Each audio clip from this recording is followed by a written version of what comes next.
pour la première fois, on a dit qu'il y a platine, il y a musique, il y a Buchaling, il y a Wuta Mutakoto pour l'action sur le stade Massamba Débat. Donc, c'est ça la beauté de la chose en fait. Dans Brazzaville, dans Kinshasa, il y a plus de stade Moro, il y a Mounene, vous avez un disque d'or.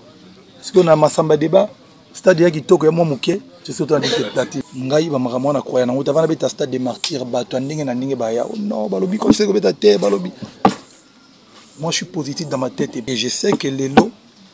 Soki mutalobi ki opobe tandu les faux dans la goa c'est que artiste a mabe apola penza donc apola pena ya osakanate parce que tokenda concert mususu bien que batrata biso ta goa tokenda na Luanda concert presque place ya souté mais likole yinda na epsa batu na ndulo ne na mona mbula mbule beta to beta pete to zonga tokenda concert wana na stade lobi yango te tant on yembisa public Charlot Moussou Balobaki, oh non, mes frères, vous n'avez pas de tubes.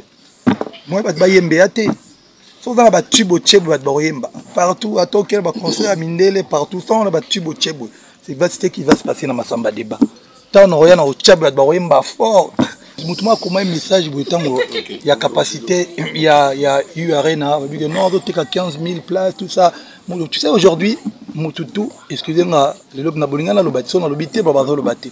Il faut le Batoutou, on va donner des leçons. Il y a trop de charlots, de tintins dans les réseaux sociaux. Tout le monde fait se prendre pour un professeur. Si on a charlot à Bongo, tu ne vas pas t'en sortir. Je répondais une fois, il faut que on dise que c'est un yuma. Ça va donner la cola na gombete, la cola na neité, la cola na bandal.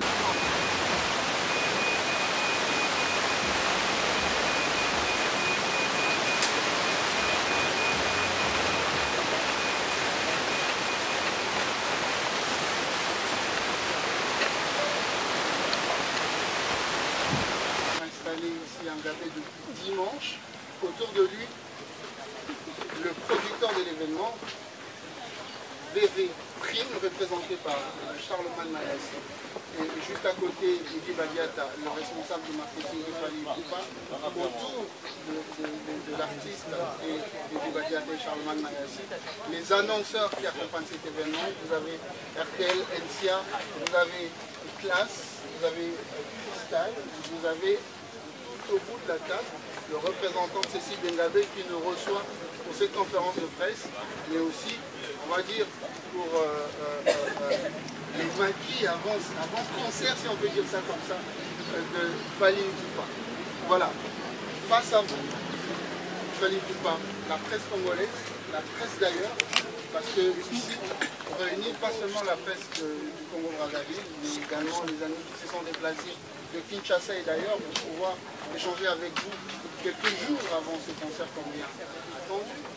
Et ce que nous allons faire tout de suite pour gagner en temps, parce que les temps semblent changer un tout petit peu, on va passer tout d'abord la parole à la maison de production, donc VV Prime, pour planter les décors et ensuite on passera la parole à l'article, pourquoi pas pour un petit bonjour avec la presse ici réunie. Viendra après cela un jeu de questions-réponses. La presse est impatiente d'interroger Fali Poupa. On va commencer par le représentant donc, de PV Prime, Charlemagne Mayassi, producteur. Vous avez la parole. Merci beaucoup, Bob. Alors, chers amis de la presse, merci d'avoir dégagé du temps dans votre emploi du temps pour répondre à cette invitation. Comme vous le savez, depuis plus de 2 mois, nous avons lancé la campagne de communication pour annoncer l'événement majeur, c'est-à-dire le concert de l'artiste Fali Poupa au stade Alphonse Massamba Débat ce samedi 27 mai. Et aujourd'hui, nous sommes ici pour profiter de vos canaux de communication afin de réitérer, de confirmer et d'interpeller le public qui soit présent le samedi 27 à ce rendez-vous que donne l'artiste à ses fans. De ma part, je vais être assez bref. L'artiste est à votre disposition. Vous êtes les chevaliers de la plume du micro aujourd'hui du clavier. Les questions sont pour vous et les réponses à l'artiste et à l'organisation. Merci à vous. Merci bien, Charlemagne Mayassi, représentant donc, du label qui produit cet événement, VV Prime. Nous allons à présent passer la parole à l'artiste Fali Poupa. effectivement, quand même. Et ensuite, nous demandons aux amis de la presse de se préparer juste après pour qu'on lance finalement cette conférence de presse, parce que l'essentiel c'est vos questions et les réponses de l'artiste par la suite. Le rendez-vous de l'Afrique n'a pas de Brazzaville. Parce que tout le monde a une délégation un peu de partout. Quelles sont vos impressions? Parce que fallait qu'il était dire quand il y a Kinshasa aujourd'hui. Rendez-vous et Afrique aujourd'hui à Brazzaville. Quelles sont vos impressions par rapport à vous? Non, ça fait plaisir. Hein. Justement, c'était ça le but tant aussi ça qui concerne il y a Stade de Martyrs.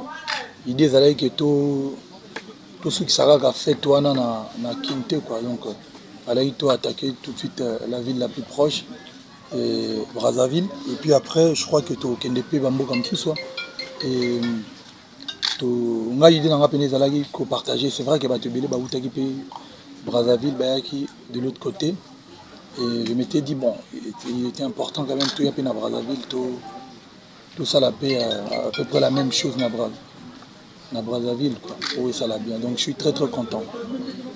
On pouvait même faire Maki, Nakin, et traverser vendredi ou jeudi pour tout ça concert. On a voulu faire les choses bien pour respecter les bandes de Konabi sur Congo Brazzaville, pour tout s'imprégner déjà dans l'ambiance. Et bien que pour moi, je pense qu'il y a encore un mot à mettre, les gens quand même de l'autre côté arrivent, autos à la déjà, tu vois, tout dire à Coco, tout le bras déjà Mvoula au lieu de Mboula. Voilà qui est dit, merci à l'artiste. Prochaine question. Allez-y, levez-vous. Bonjour Fali Poupa. Bonjour. Bonjour à tous. Il y a Pembe. Pour le concert. C'est Aïdor pourquoi là? Il y a Pembe certifié. J'ai deux questions. Ouais. Ma première question est basée sur Fali Poupa. Ça m'a rétro-moqué. Tout le monde a un concert il y a le 29 octobre 2022. Concert historique où Tikali Bongo gravé dans le Congolais bien africain. Il y a devant plus de 120 000 personnes à Stade des Martyrs. Mais avant le concert, on avait vu Fali Poupa. Et puis la SNEP, oui, Pesarayo, disque d'or certifié. Au but de avoir chance, il disque d'or certifié dans le Stade des Martyrs et puis musée à Congo Banda. Alors, avant ce concert à Massamba Débat, je pense que la même chose qui s'est produite encore. On a vu Fali Poupa annoncer disque de platine. Alors, la question est celle-ci. Ça fait partie de la stratégie. Il a Fali Poupa. Ou bien les actes coïncidences disent qu'avant un grand événement, tout le monde a remettre Fali Poupa comme si on disait platine.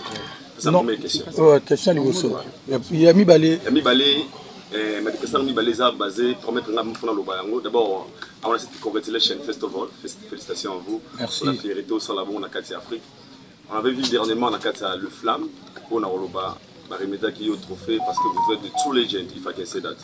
Mais le propos il a fallu pour pas. Et moi personnellement, j'avais analysé selon moi, mais selon les autres, peut-être on va quand même comprendre un peu mieux sur le le trophée n'a dédié à un bateau nyonso, babanda carrière na bango na Katia Congo. Et que le message aux aguis caché na Katia message on a fallu prendre la personne dans le monde pas comprendre. Le trophée n'a dédié à un bateau nyonso babanda carrière na bango na Katia Congo. Donc c'était ma deuxième question. Ok, merci beaucoup Aïdor pour la question. Première question. Drôle de coïncidence en tout cas. C'est vrai que disque d'or et acquis avant concert à Stade des Martyrs. Et bizarrement, si je peux me permettre de le dire, avant concert à Brazzaville, disque de platine on a payé. Si je vous dis que si on a peut-être des détails, il y a disque on a sur le lobby, c'est qu'il y a bien aussi na kosi. C'est-à-dire que moi j'ai une équipe derrière où ils s'occupent de Ramboana. Bon, ça y est, c'est bon, l'album Tokos dans le monde platine, Yango, tu peux poster, on peut relayer, tout. Ah, c'est bon, tout Naziango, Nathalie, ok, on to the next one. Et maison de disques comme Warner, producteur et album Moana. Comme Warner, producteur et album Moana. Je pense que Madina il y a 2 jours pour une fois, pour la première fois, on a disque, il y a platine, il y a musique, il y a Bicheling, il y a Wuta Mutakoto pour l'action sur le stade Massamba Débat. Donc c'est ça la beauté de la chose en fait. Na Brazzaville, na Kinshasa, il n'y a plus de stade Moro, il y a Mounene, vous avez un disque d'or. Parce qu'on a Massamba Débat, stade qui toque, il y a Mouké, C'est surtout un disque de platine. Donc, moi, qui complémentarité. Non, en tout cas, c'est sans faire exprès, en fait. Et je calcule pas, je ne. Non, moi, j'ai pas le temps pour me rembouir. Et deuxième question, c'est vrai que moni, tant biso tu genda ipoto, liboso, bakala, tant bita bandoule, tout qui n'est pas mikili. Bon. Et ça là que makambo belé belé ou yando les cana France la cérémonie à bongo reconnaissance des alaka. Bon déjà ibanda que babiso artiste et musicien ou ba uta kinde bando ton sarba stade wana na ba artiste français pe mususu ya côté kuna. Mais il y a un moi langage moi depuis bando benga ba si so uta côté ba blédard. Hein? Ah non qu'il y a les lorsque tout comme ça on cool. Le monite tout par mot le bague non linga le comme cool, côté banda le comme cool. Bah tout ça outil mikili bah qui t'a bon bandal et puis il commence à la qui bon outil qu'il y a des bandalungwa et bandulo to bandoro beta wana ti ya ba côté una cérémonie moko urbaine il y a musique urbaine il y a musique rap bah on reconnaître que mbia gazawana donc faut te libérer plan donc c'est une façon de dire que bah on reconnaître que voilà et en fait on a tout ça libéna moi chemin moko boy et pour moi c'était bien. Les alliés façon le bagano beaucoup banda penza nakin et puis tu un jour au comité côté kuna au comme gagner peu ba trophée il y a vraiment reconnaissance moko boy pour na booster peu bande kona biso musuba ba sala amdule nakin oui en Afrique d'ailleurs j'aurais même dit koloba pour na artiste c'est tout banda musique en Afrique mais bon les naïbe voyager na mbima sûrement na bosana mais capté quoi, Afrique. Bon, je pense que la première question, elle est normalement sera.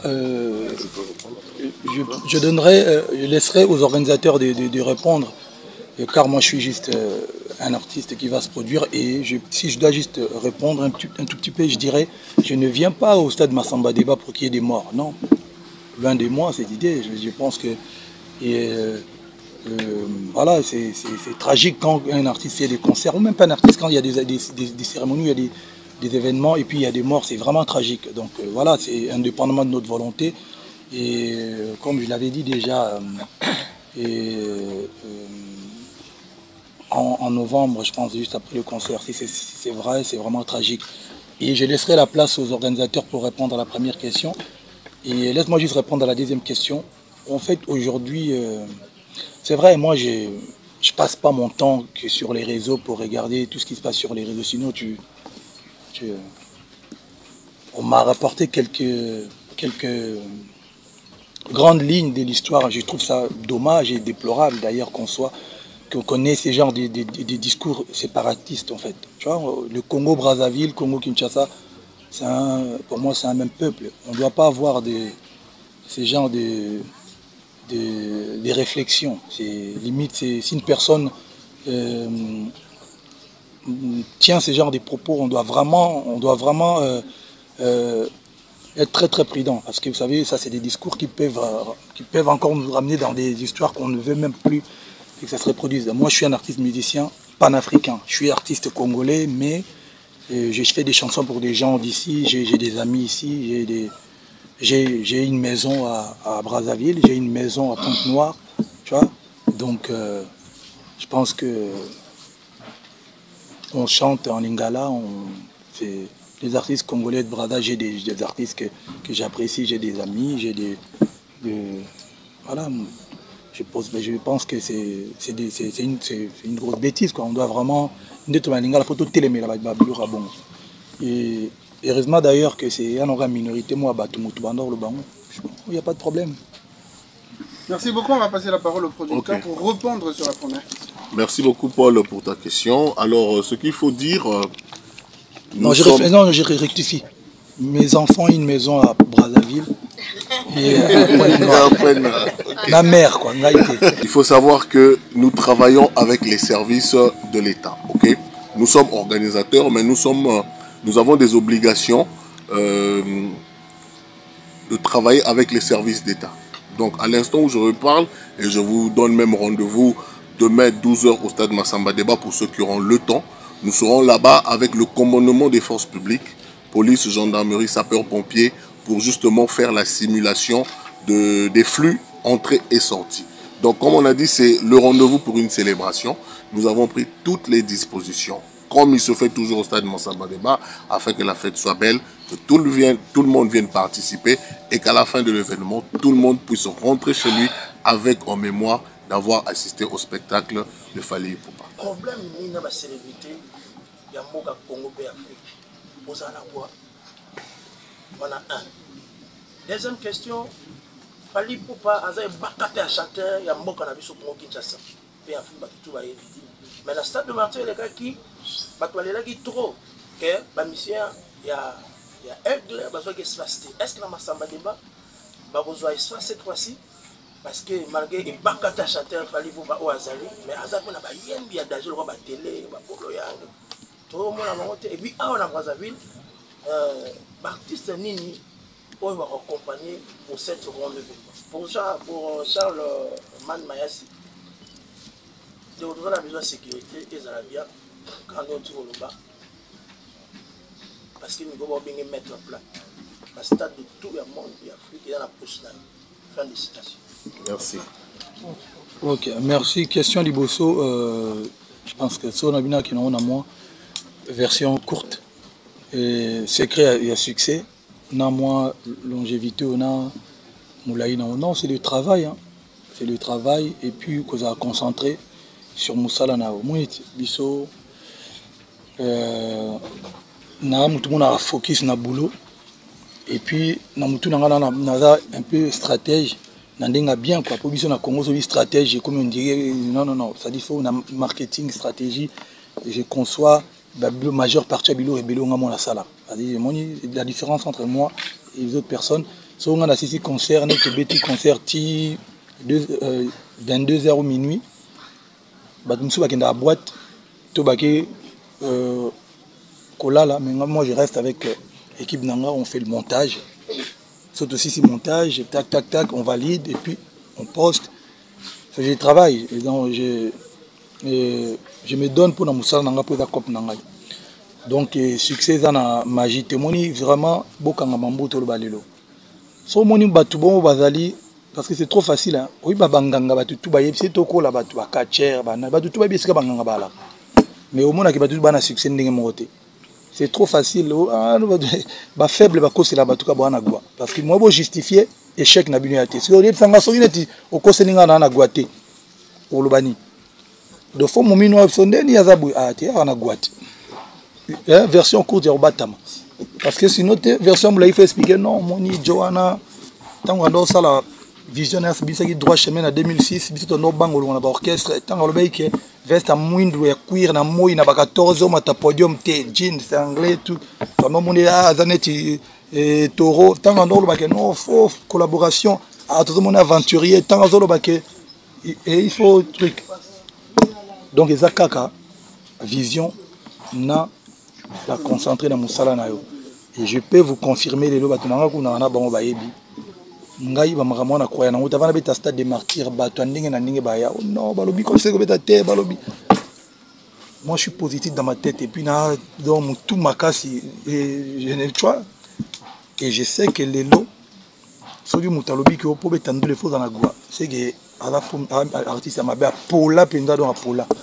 Donc pola penda ya osakanate parce que tout que na concert mususu bien que battre sur ta voix tout que na Luanda concert presque place ya souté mais likole inda na epsa batu na ndulo ne na mona mbula mbule beta pete to zonga mvula pardon mvula et beta pete donc pour vous dire que son nzamba bien o beta te to zonga deuxième fois te o beta.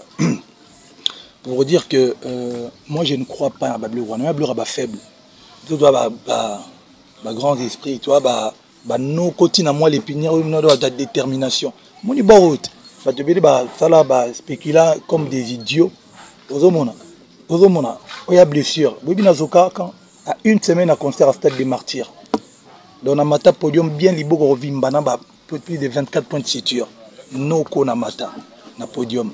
soki bato mosusu banga ndo flippe fota babwakelinga gwa bangi baloka ngai naloba non nazoki eza makambo to mata podium yango nabe na développement na conférence de presse 24 points de suture na mata podium bato tout pe mina bazolenga bato ko baloba non il faut zonga mikili awa te il faut zonga po nazoka na kini nazoka na komi lelo lobi nango nazoki erreur na kuya vitre kolela bato babi non lelo il faut avion lelo po c'est compliqué il faut zonga mikili baro zonga te na binga masananga le vice-ministre docteur Olen aya pina tarabi c'est profond mais superficiel on peut gérer ba gérer na kota maki bato boya na maki bato bayebi na raliboko boyena bien moi qui théâtre mais non que je suis na kei ko tena ba idée belé ça mutu mususu comment va boire gelinga gwa ba ngba lokangai mais pour vous dire que il faut arrêter à un moment donné musique à bon côté donc là officiellement bon une vraie version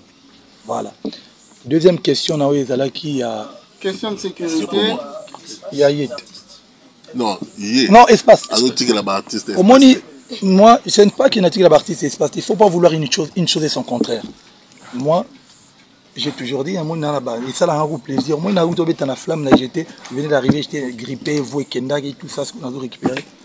Mais ça a un grand zizir, mais binoka boya sous. On a mis un concert, on a un stade, on a bien goûté.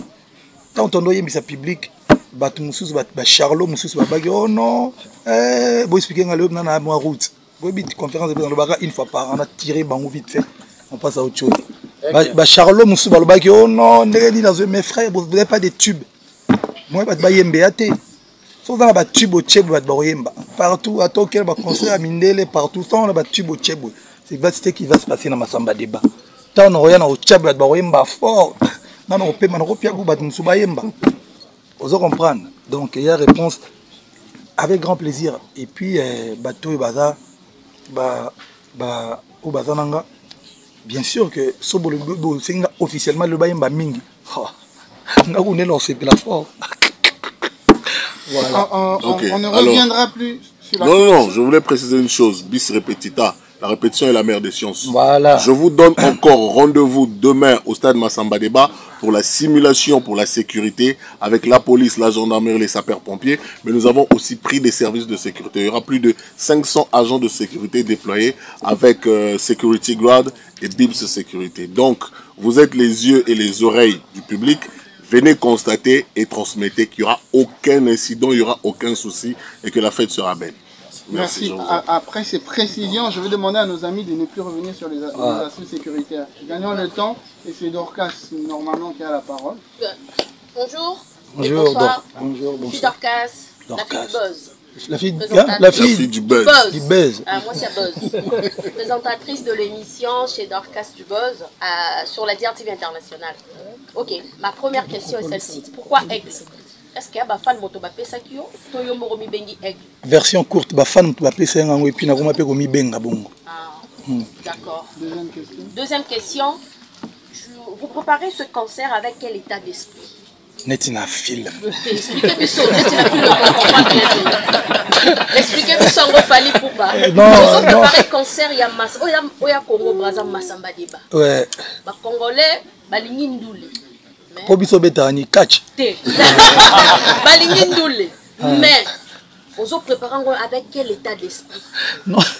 Netina film, mais tu comprends, mais expliquez-moi. Mais bon, so ina lobby que na otambo na mutu na kota boy. Ubi ba ben na cercueil na kosi. Na oyaka na banzembo nanga, na olata fort. Na oyemba et puis banzembo za kitoko, to ajuster les bino biloko na bomona te, na ndenga mabete ba spectacle c'est-à-dire qu'avec beaucoup de effets na ba vidéo na ba blog belé ou côté to kendara ba côté mususu. En fait, dans une affaire goûter batou tout ça la raté en tout cas na bambo comme sunet ba Abidjan dès que na bambo comme suso to ratant il y a penza il y a nini donc bien on va respecter Massamba Débat. Je n'ai pas envie ya rolobake ba congolais ba ligne nga discours na ligne ngote pour moi nga pe na congolais. Donc je préfère dire que non, il faut tout respecter bato boya na Massamba Débat jourwana. Pour mon amna que nos concerts en tout cas ils allaient bien. Ils allaient l'un des meilleurs concerts il y a année 2023. Okay. Et voilà quoi. Mais est-ce qu'il y a eu des grands noms, de la musique congolaise de Brazzaville, qui ont encouragé, félicité des artistes qui t'ont encouragé pour ce concert? Oui, soutenir le concert à Fally Ipupa. Oui, mais bien sûr, mais sauf que moi je suis pas un gars plaintif quoi. On va soutenir yote, ah non, va soutenir tu as message, ah non, va tenir un message, ah non, moninga kuna salibi, non. Moi mobile il faut contrairement na yo moko. Je remercie l'artiste Belé, jeune, master, Belé, soutenir pour le concert. En tout cas, je suis très reconnaissant et vraiment gratitude vraiment que il faut musique à bongo. Mais en tout cas, avec ou sans soutien à bango, il y a quand même des invités surprises. Invités surprises. Des artistes. Nous allons communiquer sur les invités. C'est vrai que Bisso le lot on a problème des riches. Banzembe belé. Tu es évité ni opposé, mais on a quand même essayé de travailler justement Moussala na Bisso mon biso na ngabi tozo bosser pour nous remettre pour satisfaire batu surtout balinga na droit chemin balinga banzemba ya Arsenal balinga banzemba Power balinga banzembo ya contrôle, Tokos Liboso, Tokos Amibale, Tokos Gold. On va essayer de faire plaisir en tout cas, même si on tombe sur tout est, tout quand même bas classique, bas tube, pour nous faire plaisir on a bateau. Et belé, en tout cas bateau sur tout baya et puis bon. Et l'enginango ce qu'il y a concert à un moment donné, je pense que et y en a autour le bateau tout à l'heure sans prétention que nana banzembe belé nana bas tube. C'est-à-dire que n'a qu'on se permettre à un moment donné tout ça en mode freestyle quoi, c'est-à-dire que na tuni ba public nzemoni bolingi siko je peux être ngana rosa à l'aise na baninze mona moni ba balingi ngote on change tout betinzo mususu ça fait partie du spectacle parce que biso ba congolais encore une fois ba baby sa biso na mutu ba ka spectacle ezaka au sauter pour côté momi mo bimi tétété on a spectacle était Julio Iglesias ça va souka na spectacle atsala ba grimace on a été nzembo kaka une nuit de carnaval a changé veste lumière est changée mon à côté voilà tu as spectacle si ko biso ba kosa biso awa que spectacle là ici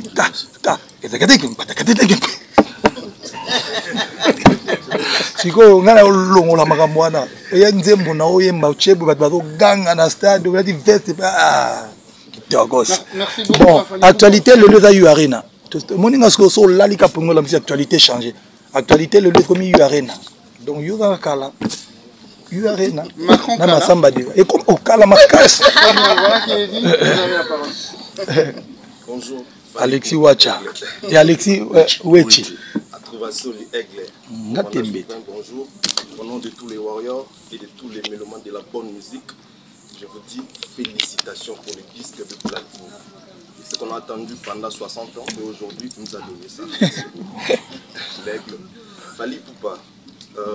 Première préoccupation dans les arts, en tout cas, parce qu'on a un internaute, on a que le concert, il a Fally Ipupa, on a beaucoup de difficultés, il y a beaucoup revivre l'image. Pourquoi ça on a des réseaux sociaux a été ils ont la retrouver en exactement parce que la banque d'image non je rigole continue après moi qui était dans jaillement autour de la on a marti associé on a pour ça de revivre les sous la vidéo on a trouvé par de retrouver en est-ce que ça la plateforme moi ils gèrent en autre qui n'a voilà la première question ma deuxième question c'est que aujourd'hui, ça fait 8 ans que nous avons en Centrafrique, nous avons dit disque de platine, disque d'or pendant 60 ans. Si vous avez normalement pas au CP là, au CP là, merci, mais il y a d'autres personnes, en tout cas, moins conscients, aussi Katabon.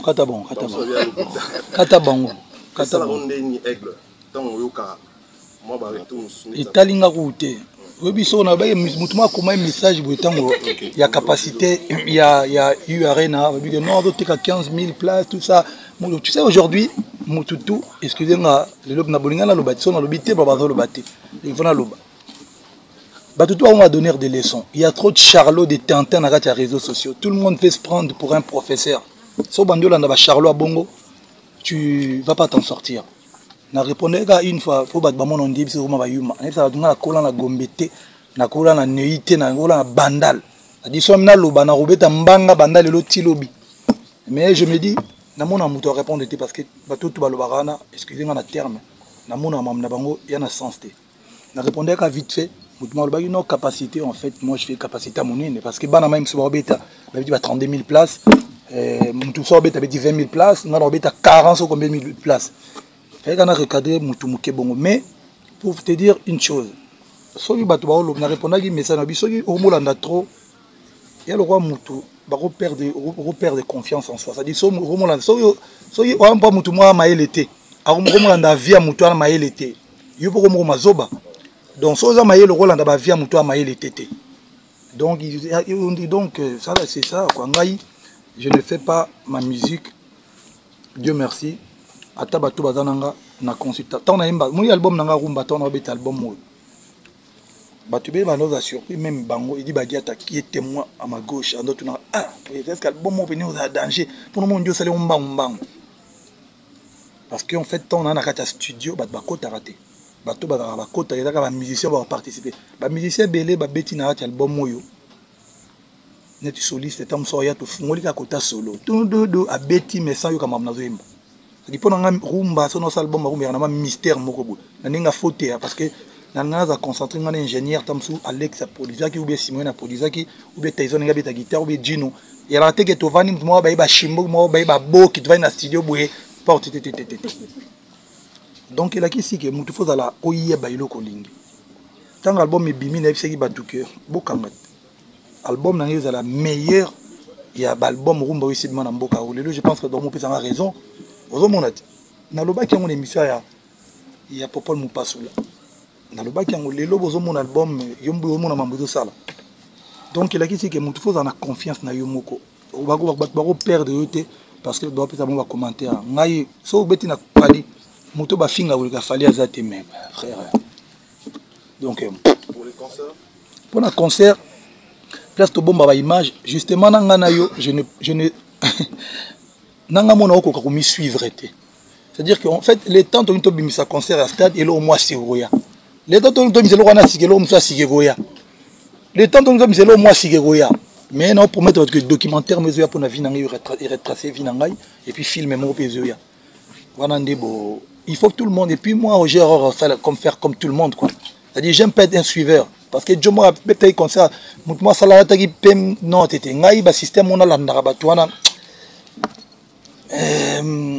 En tout cas, je ne me sens pas obligé de faire comme tout le monde, quoi. Et je pense que je gère assez bien ma carrière parce que en 2006, on a mis ça droit schéma. 2006, le temps à 2023, frère. Depuis 2006, il est là. Depuis droit schéma banda. Que donc ozomona donc yo mona maramutunga na ça le roi ba gagneur dame.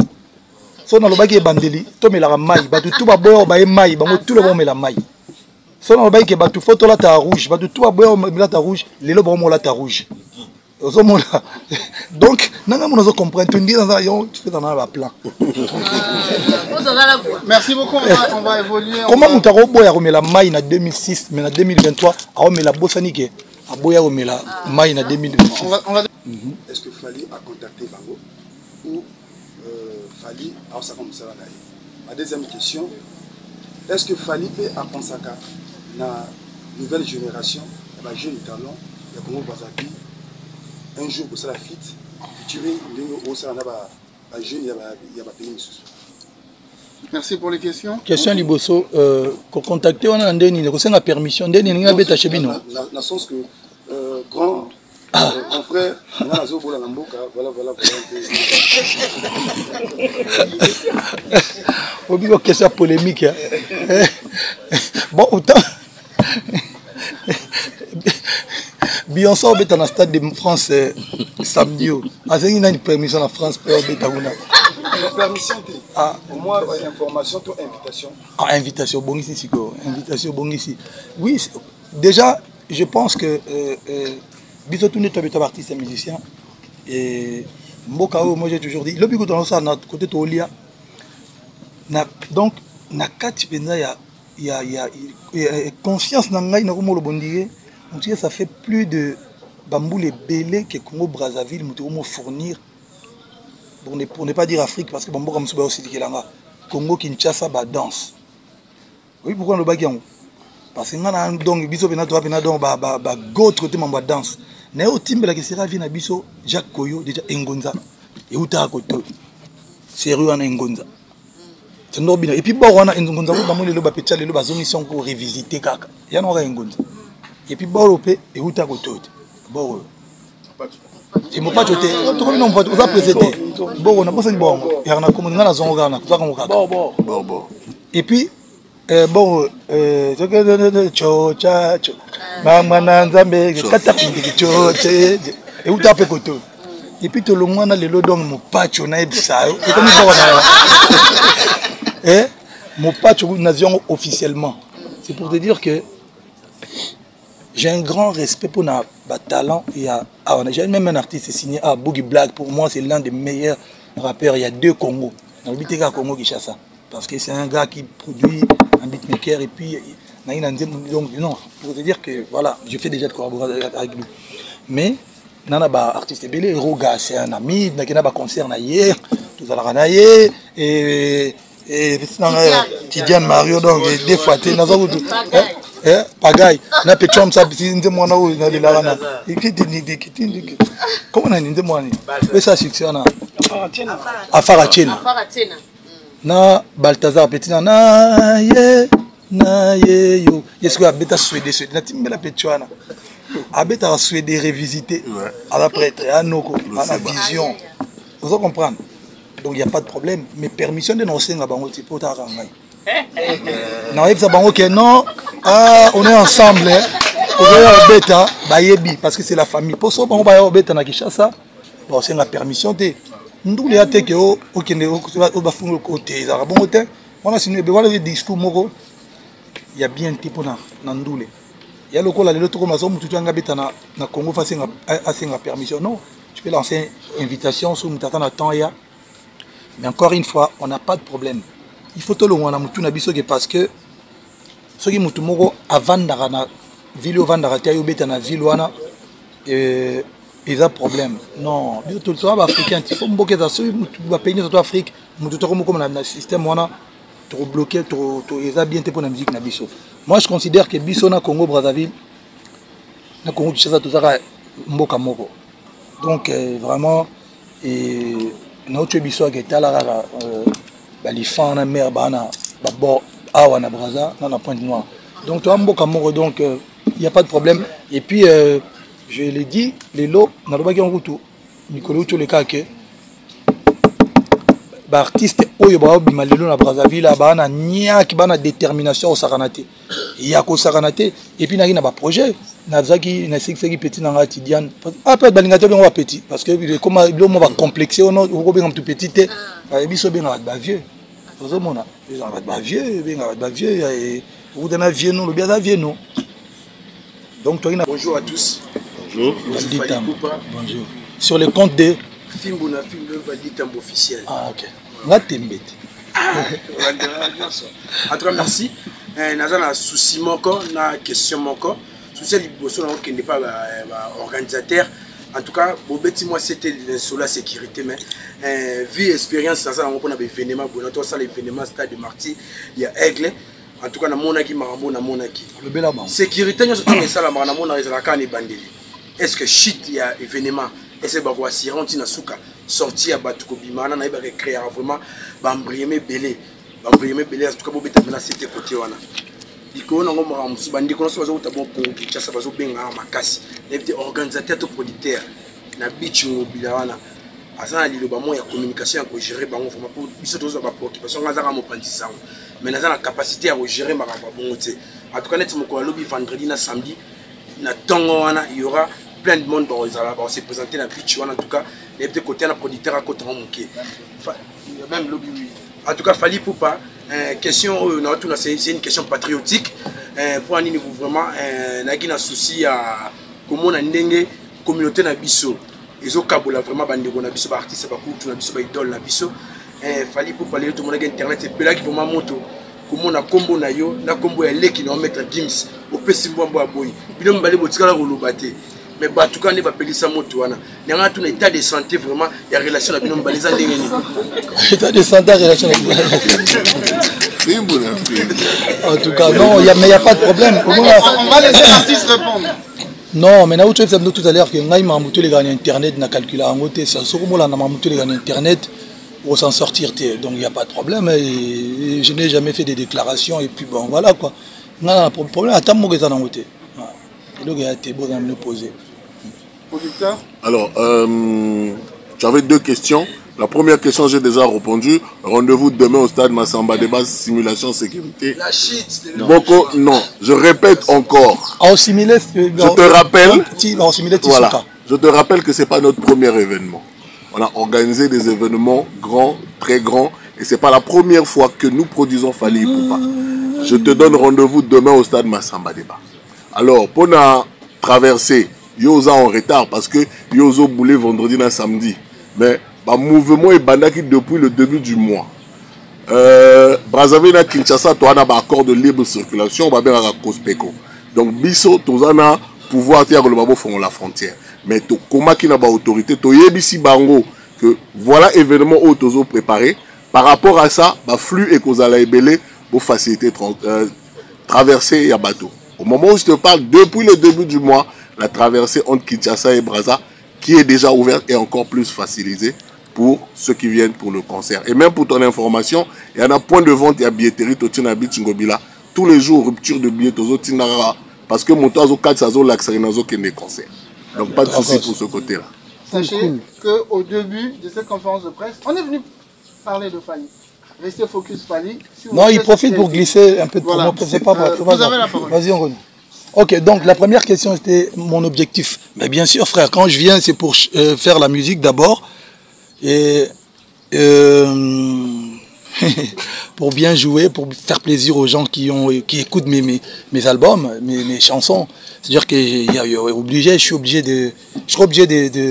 de bien prester et puis de remplir quoi.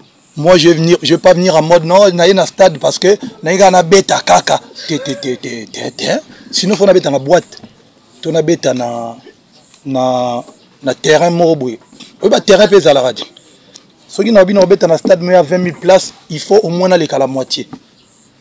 Mais c'est-à-dire que si on a l'église la moitié, dans le bateau on a confiné mi bomi pour l'église la moitié, mais non, mais dans le bateau on est dans un yaboy.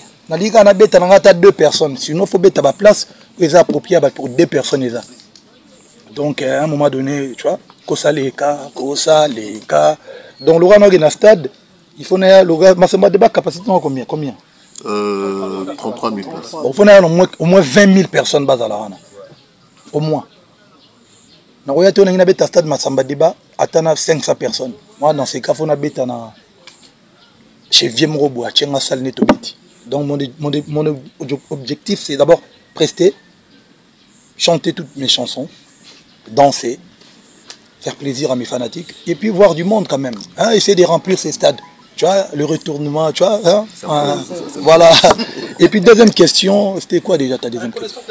La reconnaissance. Sûrement, en fait, je ne fais pas la musique pour être reconnu, tu vois. Moi, j'ai été élu plusieurs fois l'homme le plus comment on dit déjà? Qu'est-ce qu'ils ont dit? Truc en Afrique là, tu vois, 50 personnalités, truc. C'est bien. Bon, un jour peut-être, je ne suis pas obligé. Et puis la République, il y a 80 millions d'habitants quand même. Il y a combien? 1 million, 20, combien de chanteurs? C'est pas grave. Du moment où il y a un petit stade, reconnaissance à la population. Donc, et ceux qui un jour, pas de problème, mais ceux qui. Sinon, population reconnaît Tarabiso, c'est déjà bon. Et puis voilà quoi, pas de problème. Et puis troisième concert pour Roga. Mais stade on est en gâte. Stade est en Braza, Roga en Braza, Abeta en Braza, Ana Banze Mounaye. Et les 25, on a les 25, le 27 mai. Après on a les 28, Moutoumsa Roya Obeta, le 30, Souginu Moutarobeta, pas de problème, il n'y a pas de problème. Il n'y a pas de problème. Et là, il y a eu on a le 25 novembre. Je ne suis pas, ça c'est. Ne me réduisez pas à un niveau. Je pense que nous avons épuisé les temps qui nous étaient impartis. Et merci aux amis de la presse parce que les questions étaient pertinentes. Il avait déjà eu la parole. Avançons. Non, vraiment sans polémique. Hein. S'il vous plaît. C'est d'ailleurs bien coup de les temps impartis est consommé. Merci à l'ensemble des annonceurs qui accompagnent cet événement. On va... Un mot pour celui qui nous accueille au site. En tout cas, il n'y a plus de questions. Hein. Je pense que nous avons épuisé les temps qui nous étaient impartis. Et merci aux amis de la presse parce que les questions étaient pertinentes. Il avait déjà eu la parole. Avançons. Non, vraiment sans polémique. Hein. S'il vous plaît. C'est d'ailleurs bien coup de les temps impartis est consommé. Merci à l'ensemble des annonceurs qui accompagnent cet événement. On va... Un mot pour celui qui nous accueille au site. En tout cas, il n'y a plus de questions. Hein. On a juste le temps de donner la parole à celui qui nous accueille ici à Ngabé, Monsieur Placide, très rapidement, et ça va être donc la fin de notre conférence de presse. Merci beaucoup pour la parole. Merci à Fally Ipupa et toute l'équipe. Merci à tous les partenaires. Au nom donc du site aussi de Ngabé, nous vous souhaitons d'abord la bienvenue. Vous êtes chez vous, nous sommes très contents de vous recevoir. Le site est ouvert à tout le monde et vous serez toujours la bienvenue ici. Donc nous remercions infiniment Fally Ipupa pour le plaisir qu'il a apporté pour nos touristes ici et pour tout ce monde qui est ici. Merci à vous. Et nous aussi on en profite pour remercier le site d'Ngabé. Vraiment, voilà, on se croirait en Inde, ou en calme. Tu vois, le fleuve, on a fait du jet ski, ça mange bien, et il y a de la sécurité, tout est bon, tout va bien. En tout cas, merci encore une fois, on reviendra à chaque fois qu'on aura des événements comme ça à Brazzaville. En tout cas, merci beaucoup. Merci à vous, encore une fois, les amis de la presse, d'être venus. Et puis bon, voilà quoi, on se donne rendez-vous le 27 mai. Le 27 mai au stade Massamba Débat et sentir la musique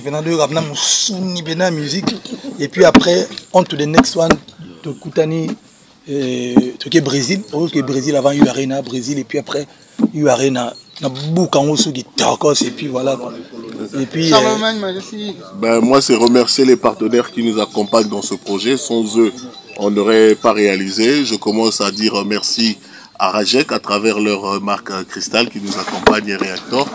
Merci aux brasseries du Congo à travers la marque Classe dont Fally Ipupa est l'ambassadeur.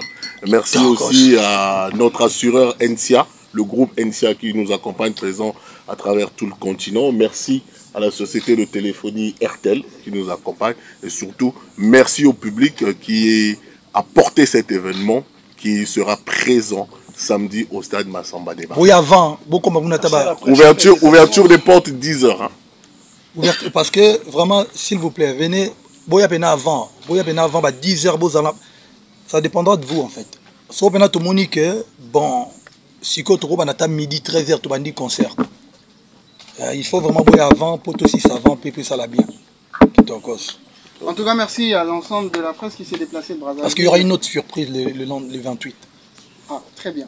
Merci à l'ensemble de la presse qui s'est déplacée de Brazzaville pour ce site d'Ngabé. La presse de Kinshasa, la presse en ligne. Merci à l'artiste Fally Ipupa pour ces temps d'échange. C'est la fin de cette conférence de presse.